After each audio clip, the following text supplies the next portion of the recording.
Toše Proeski je zvezdetina. Ja imam čast i čast je da je uopšte pozvao na koncert. Izlazim sa toga, ja sam demonstrativno, pošto Marija je počela odmah da prati Vericu, to je od jedan puta se rodila ta ljubav. Ja sam ustao od stola i otišao. Ona mi je poslala nakon toga poruku da ipak neće da ide za Skoplje. Mene je Toše zvao, ja sam se Tošto izvinio. On je dečko bukvalno sa knedom u grlu, onako kroz suzu to rekao koliko mu je teško. Mi smo već najavljeni, ona je najavljena bila. Da, to baš... I desio se duet u jednom skopskom restoranu gde smo slučajno sedeli kad su uzeli mikrofone jedno i drugo i krenulo nadpevavanje, u stvari, mislim, ljudi su plakali i tako dalje. Evo sad se ježim.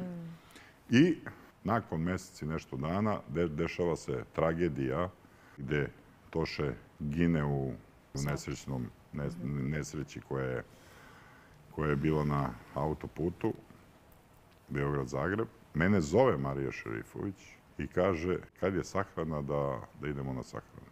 Ja kažem, molim, nemoj si više okrenuo ovaj broj telefona. Samo sam spustio slušalicu. Verovatno je boli Džela, da. Misli da je boli? Da, ja mislim da je boli, da. Pa videlo se, sad ću ti kažem kako se videlo to da boli. Jer nekako baš je slučajnost da nakon toga kreću. Da, boli iz prostog razloga zašto smo ja i Džela u onako prisnom odnosu bili, slikali se i tako dalje. Onda je ona to toliko bila besna, znači zbog toga, da su oni namestili onaj ulazak na sahranu njih dve i odjedan put ovo odlazi. Znači, to je samo bio moment za slikanje, taj trenutak i onda ovo odlazi napred, naravno, kod svoje Jovane, jer ona Jovani ne može da objasni da ona nije sa Dželom, tako kao onda ništo Jasmini nije mogla da objasni ovu pre nje i tako dalje. Mislim, o tome bih mogao da pričam koliko god hoćete.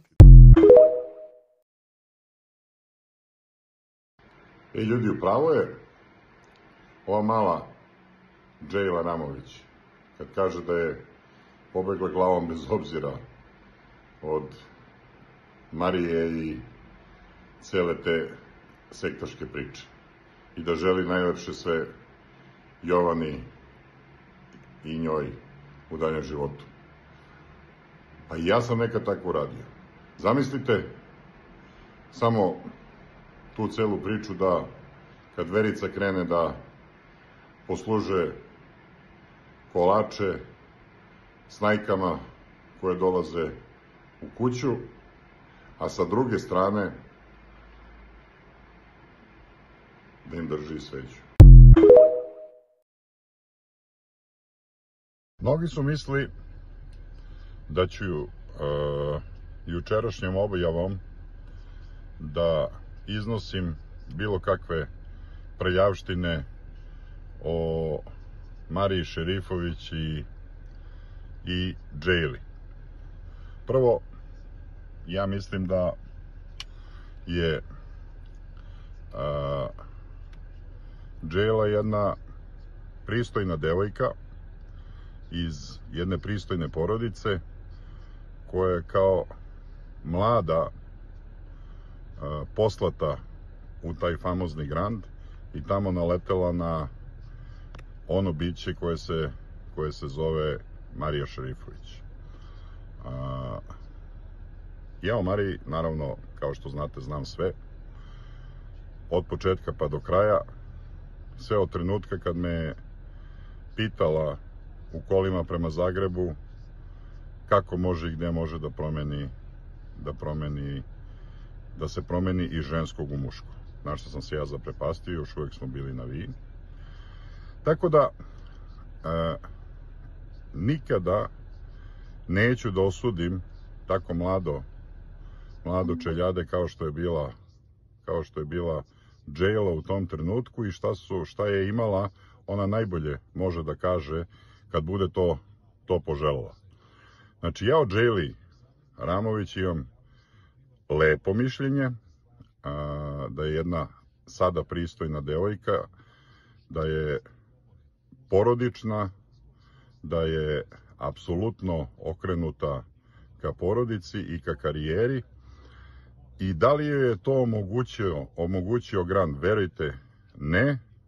Omogućila je njena harizma, omogućio je njen glas i omogućilo je to što je pre svega njena porodica verovala u nju. Sve ostalo što je tamo urađeno i što je bilo, sve je posledica neiskustva tog, zato što je ta devojka poslata u čeljust jedne ogromne aždaje, kakva je Grant produkcija bila i kakva je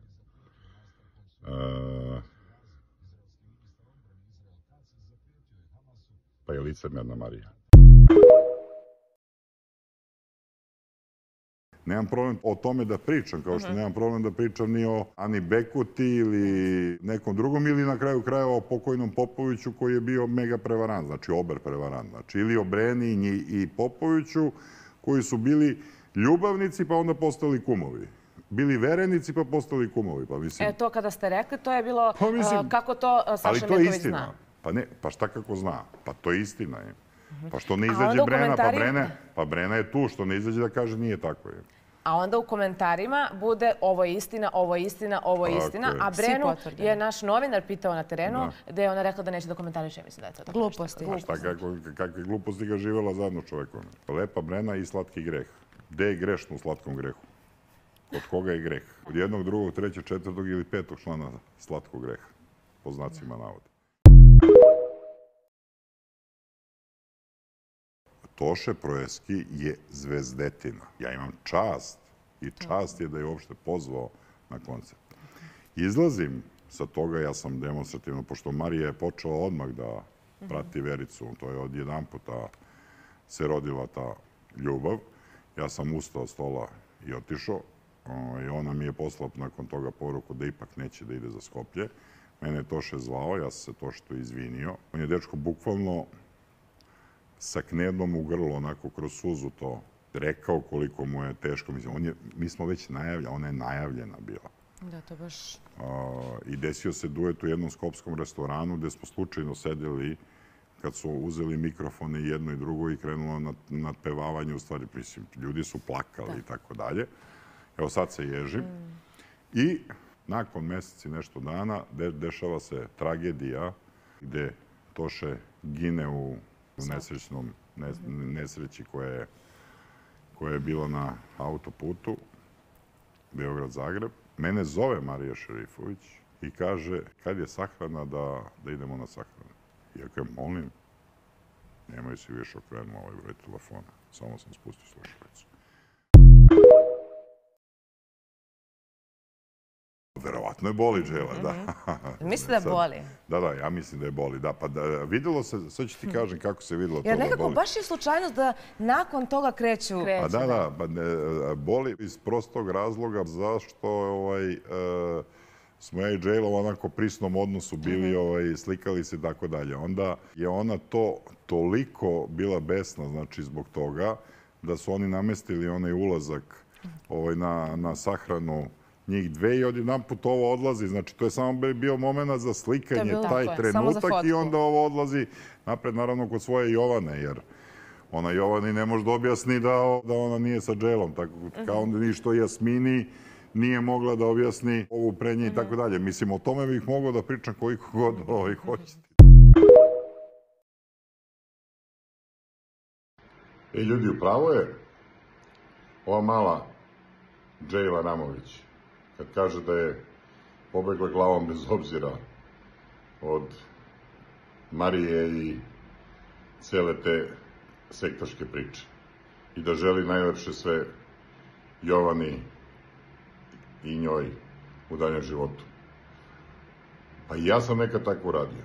Zamislite samo tu celu priču da kad Verica krene da posluže kolače snajkama koje dolaze u kuću, a sa druge strane da im drži sveću. Mnogi su misli da ću jučerašnjom objavom da iznosim bilo kakve prljavštine o Mariji Šerifović i Džejli. Prvo, ja mislim da je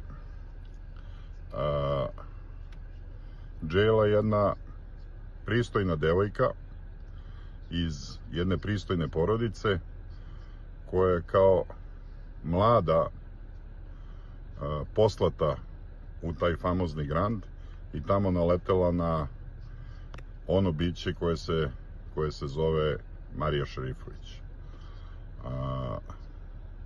Ja o Mariji, naravno, kao što znate, znam sve. Od početka pa do kraja. Sve od trenutka kad me pitala u kolima prema Zagrebu kako može i gde može da se promeni iz ženskog u muško. Na što sam se ja zaprepastio, još uvijek smo bili na vi. Tako da, nikada neću da osudim tako mlado čeljade kao što je bila Džejla u tom trenutku i šta je imala, ona najbolje može da kaže kad bude to poželjela. Znači, ja o Džejli Ramović imam lepo mišljenje, da je jedna sada pristojna devojka, da je porodična, da je apsolutno okrenuta ka porodici i ka karijeri. I da li joj je to omogućio Grand? Verujte, ne.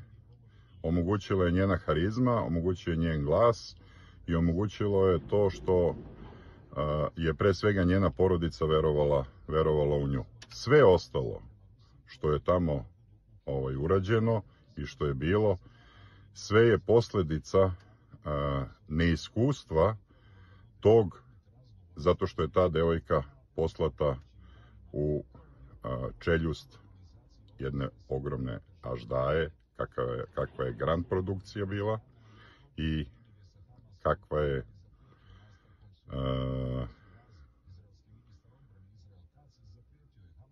pa je licemerna Marija.